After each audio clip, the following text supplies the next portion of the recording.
நடிகை திஷா பதானி வீட்டில் துப்பாக்கியால் சுட்டவர்கள் என்கவுண்டர் செய்யப்பட்டிருக்கிறார்கள். நடிகை திஷா பதானியின் வீட்டின் வெளியே துப்பாக்கிச்சூடு நடத்திய சம்பவத்தில் கைது செய்யப்பட்ட இருவர் மீது என்கவுண்டர் நடத்தப்பட்டிருக்கிறது. உத்தரப்பிரதேசம் காசியாபாத்தில் நடத்தப்பட்ட இந்த என்கவுண்டரில் படுகாயமடைந்த இருவரும் சிகிச்சை பலனின்றி உயிரிழந்திருக்கிறார்கள். போலீசார் நடத்திய என்கவுண்டரில் ரவீந்தா என்கிற குழு, அருண் ஆகிய இருவரும் பலியாகி இருக்கிறார்கள். கூடுதல் விவரங்களை வழங்குவதற்காக இணைகிறார் செய்தியாளர் ரமேஷ். வணக்கம் ரமேஷ்.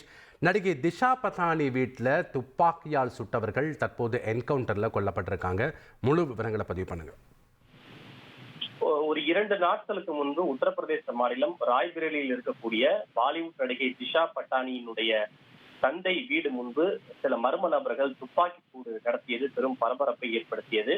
இந்த துப்பாக்கி சூட்டுக்கான காரணம் திஷா பதானியினுடைய சகோதரியான குஷ்பு பதானி ஆன்மீக தலைவர்களான பிரேமானந்த மகாராஜ் மற்றும் அனிருத்தாச்சாரியா மகாராஜ் இருவரும் லிவிங் ரிலேஷன்ஷிப் இருப்பதாக ஒரு விமர்சனத்தை முன்வைத்திருந்தார். இதனால் ஆத்திரமடைந்த கோல்டி பரார் குழுவை சேர்ந்த அந்த கேங்கை சேர்ந்த நபர்கள் துப்பாக்கி சூடு நடத்தியதாக கூறப்பட்டது. அவர்கள் தாங்கள் இதற்கு பொறுப்பேற்றுக் கொள்வதாகவும் தெரிவித்திருந்தனர். இந்த நிலையில்தான் சம்பந்தப்பட்ட குற்றவாளிகளை காவல்துறையினர் தீவிரமாக தேடி வந்த நிலையில் உத்தரப்பிரதேச மாநிலம் காசியாபாத் பகுதியில் சோனிபத் சிறப்பு காவல் படையினர் மற்றும் உத்தரப்பிரதேச சிறப்பு காவல் படையினர் நடத்திய என்கவுண்டரில் சம்பந்தப்பட்ட குற்றவாளிகள் இருவரை காவல்துறையினர் சுட்டு பிடித்தனர். ரவீந்தா என்கிற குல்லுவையும் அதே போல அருண் என்ற 2 குற்றவாளிகளை காவல்துறையினர் என்கவுண்டரில் சுட்டு பிடித்த நிலையில் காயமடைந்த அவர்கள் மருத்துவமனையில் சிகிச்சைக்காக அனுமதிக்கப்பட்டனர்.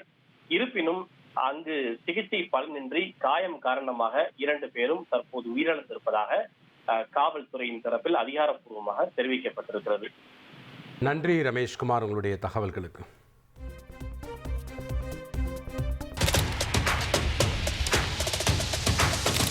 அதிமுக்கிய விவரங்களை அனைவருக்கும் புரிய வைக்கும் பாட்காஸ்ட்.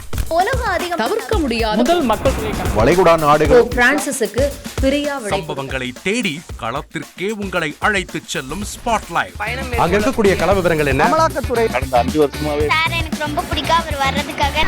எங்களுடைய நியாயமான கோரிக்கை even at the cost of stopping பார்வையாளர்களையும் செய்திக்குள் பங்கெடுக்க செய்யும் மக்கள் குரல். 50 ரூபாய் எங்களுக்கு தண்ணிக்கு ஒரு தீர்வே இல்லங்க. 10 வருஷமா எங்களுக்கு சரியான ஒரு விடிவு கிடைக்கவில்லை. 60,000 ஏக்கருக்கு தான் கேட்கிறோம், பிச்சை கேட்கறாங்க.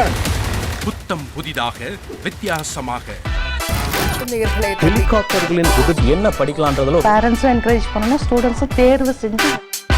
எனக்கும் சீமானனுக்கும் பெரிய வித்தியாசம் இல்லைங்க. ஒரு பாயிண்டா சொல்லணும். உங்களுக்கான தலைவர்களை பொழுதுபோக்கு தளத்தில் தேடாதீர்கள், போராட்ட களத்தில் தேடுங்கள். அனைத்தும் உங்களுக்காக. எப்போதும் இணைந்திருங்கள் தந்தி டிவியுடன்.